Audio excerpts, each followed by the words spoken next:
Good morning everyone, welcome back to my channel Aparna Roy blog. তোমরা সবাই কেমন আছো বন্ধুরা? আশা করি অনেক অনেক ভালো আছো।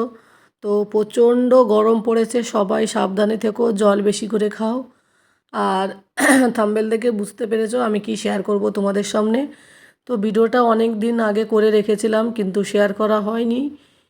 তো এডিট করার সময়ই পাচ্ছিলাম না, তো ওই কারণে এইটার আর আমার অনেক নিচে পড়ে গেছিলো, ওই জন্য আমি আর শেয়ার করতে অনেকটা লেট হয়ে গেল।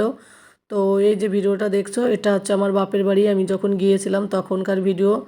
তো এটা আমাদের ঘরের পাশে, রান্নাঘরের পাশে হচ্ছে সুপারি গাছ, খুব সুপারি ধরে জানো না। তো এই আর এই যে যে ঘরটা, এই যে এইটা রান্নাঘর। তো রান্নাঘরের পাশেই চারিদিকে আমার বাবা কি করেছে, বাড়ির চারিদিকে হচ্ছে সুপারি গাছ লাগিয়েছে। অনেক সুপারি হয়, তো বছরে অনেক টাকা সুপারিও বিক্রি হয়, বেশ মজা লাগে তখন। আর তো এই বাড়ির পাশে আমার একটা ভাগ্নে আছে আর কি, পাড়া প্রতিবেশী, তো ও মাসি মাসি বলে।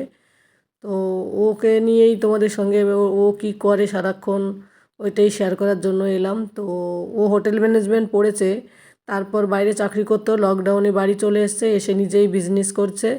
তো দেখো নিজের হাতেই ও কীভাবে মোমো বানায় সেটাই তোমাদের সঙ্গে শেয়ার করলাম।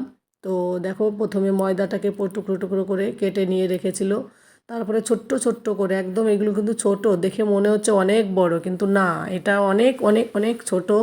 যেমন আমরা পুলি পিঠে বানাই সেরকম করে ছোট ছোট করে লেচি কেটে আর কি গোল গোল করে আর কি ইয়ে করছে আর কি, লুচির মতো বানাচ্ছে, লুচির থেকেও ছোট আর কি। তো খুব সুন্দরও লাগে, ও এত সুন্দর কাজ করে কি বলবো, ভালো লাগে ও রান্নাটা, ইয়েটা। দোকানের যে খাবারগুলো খুব ভাল লাগে। তো কী করে ও মোমো বানায় সেটাই শেয়ার করছি। তো দেখো প্রথমে ময়দাটাকে লেচি কেটে তারপর ওটাকে হালকা করে ছোট্ট করে পাতলা করে বেলে, তারপরে চিকেন কুরমাটাকে আর কি, চিকেন কুচু কুচু করে কেটে ওইটা পেঁয়াজ দিয়ে ওটাকে রান্না করে নিয়েছে। এত সুন্দর কেটে নিয়েছে চিকেনটাকে, মেশিন দিয়ে কেটেছে মনে হয়। আমি ভেবেছি মনে হয় সিদ্ধ করে চিকেনটাকে মনে হয় হাত দিয়ে ম্যাগনেট করেছে, কিন্তু না। ও বললো মাসি এটাকে মেশিন দিয়ে কেটে নিয়েছি চিকেনটাকে।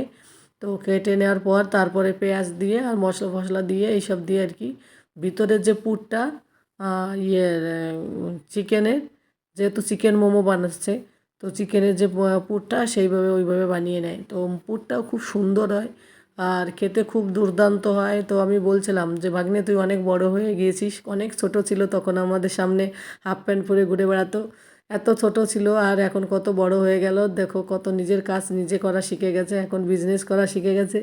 তো বাচ্চারা তার মাসিদের কাছে সব দিন ছোটোই থাকে। তো কি সুন্দর করে দেখো বানাচ্ছিল, তো ডিজাইনটা এত সুন্দর হচ্ছিল না, মানে আমি ভাবতে পারিনি যে এত সুন্দর কাজ শিখেছে। তো দেখার ম্যাগনেটটা কত সুন্দর লাগছে দেখতে, মানে ইয়েটা চিকেনের যে ভিতরে পুরটা খুব সুন্দর হয়েছে, সুন্দর।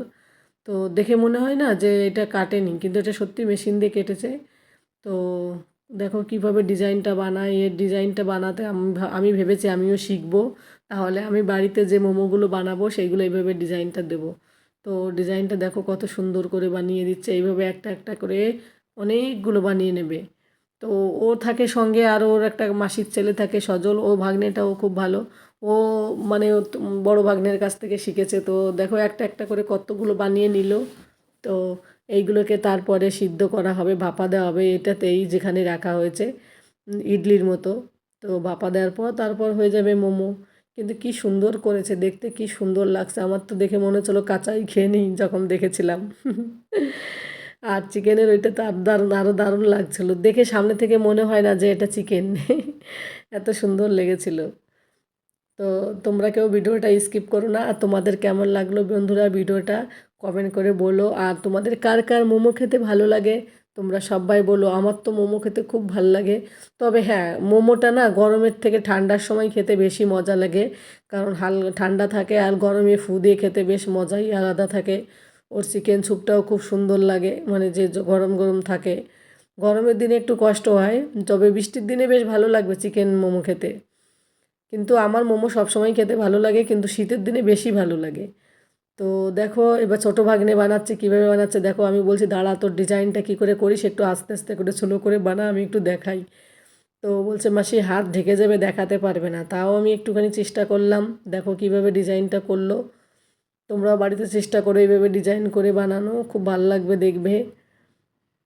দেখো কত সুন্দর হয়েছে, একদম গোল গোল করে বানিয়ে নিয়েছে, একটাও এদিক ওদিক হয়নি, সবগুলো সুন্দর হয়েছে।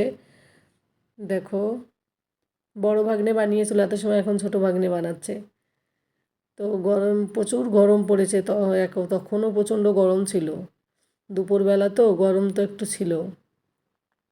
আর এটা ওইটা ওই বক্সটা ভরে যাওয়ার পর আর একটা বক্সের উপর প্রথমে একটুখানি ঘি দিয়ে ছড়িয়ে দিল, কারণ লেগে যাবে তো সিদ্ধ করার সময় আবার ওই কারণে একটু ঘি ছড়িয়ে নিল যাতে গায়ের সঙ্গে লেগে না যায়। ছড়িয়ে তারপরে আবার মোমোগুলো এক একটা করে বানিয়ে বানিয়ে ওখানে রেখে দেবে। দেখো আমার ছোটো ভাগ্নেটাও কত বড় হয়ে গেল। সব ভাগ্নিগুলো বড় হয়ে গেলো, আমরা শুধু ছোট রয়ে গেলাম বলো। আমি নিজেকে মনে হয় আমি এখনও বাচ্চা আছি, ওই জন্য কেউ বড় হলে আমি ভাবি এই তুই এত বড় হয়ে গিয়েছিস।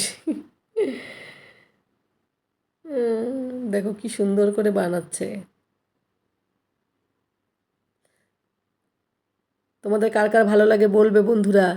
তো বন্ধুরা ভিডিওটা আর বড় করছি না, তোমরা সবাই ভালো থাকো, সুস্থ থাকো। আর লাস্টে একটু জল দেখিয়ে দিলাম যাতে তোমাদের মনটা বেশ ভালো লাগে, কারণ প্রচণ্ড গরম, এই গরমে জল দেখলে বেশ শান্তি। আর তোমরা প্রচুর পরিমাণে সুস্থ থাকতে হলে প্রচুর পরিমাণে জল খাও, আর রোদে বেরোয়ও না বেশি। তো সবাই ভালো থাকো, সুস্থ থাকো, আবার একটা নতুন ভিডিও নিয়ে তোমাদের সঙ্গে দেখা হবে। ততক্ষণে তোমরা সবাই ভালো থাকো, সুস্থ থাকো। তো আর আমার ভিডিওটা কেমন লাগলো তোমরা সবাই কমেন্ট করে বলো বন্ধুরা। Bye, tata, see you.